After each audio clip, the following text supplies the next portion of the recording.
जस्तै तर पनि मयू जस्तै हिँड्छौ अझै यो उमेरमा हो यो उमेरमा के यो उमेरमा हो यो हिँड्छौ अझै पनि केटा खोज्दै यो उमेरमा केटा खोजी हुन्छ तिम्रो लाजै हाम्रो सरजी यतै कता हुनुहुन्छ है मलाई गाली नगर्नु होला है त केटा खोजी हुन्छ तिम्रो लाजै 16 वर्ष भयो त मृदुलाल सर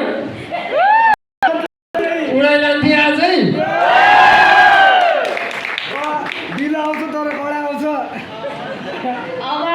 लान्न त भन्नुभएको छ तर पनि यस्तो हट्टकट्ट खाइराख्यो जागिरे पाएपछि किन छोड्ने त होइन छोड्नै भएन छोड्नै भएन मिसहरू सब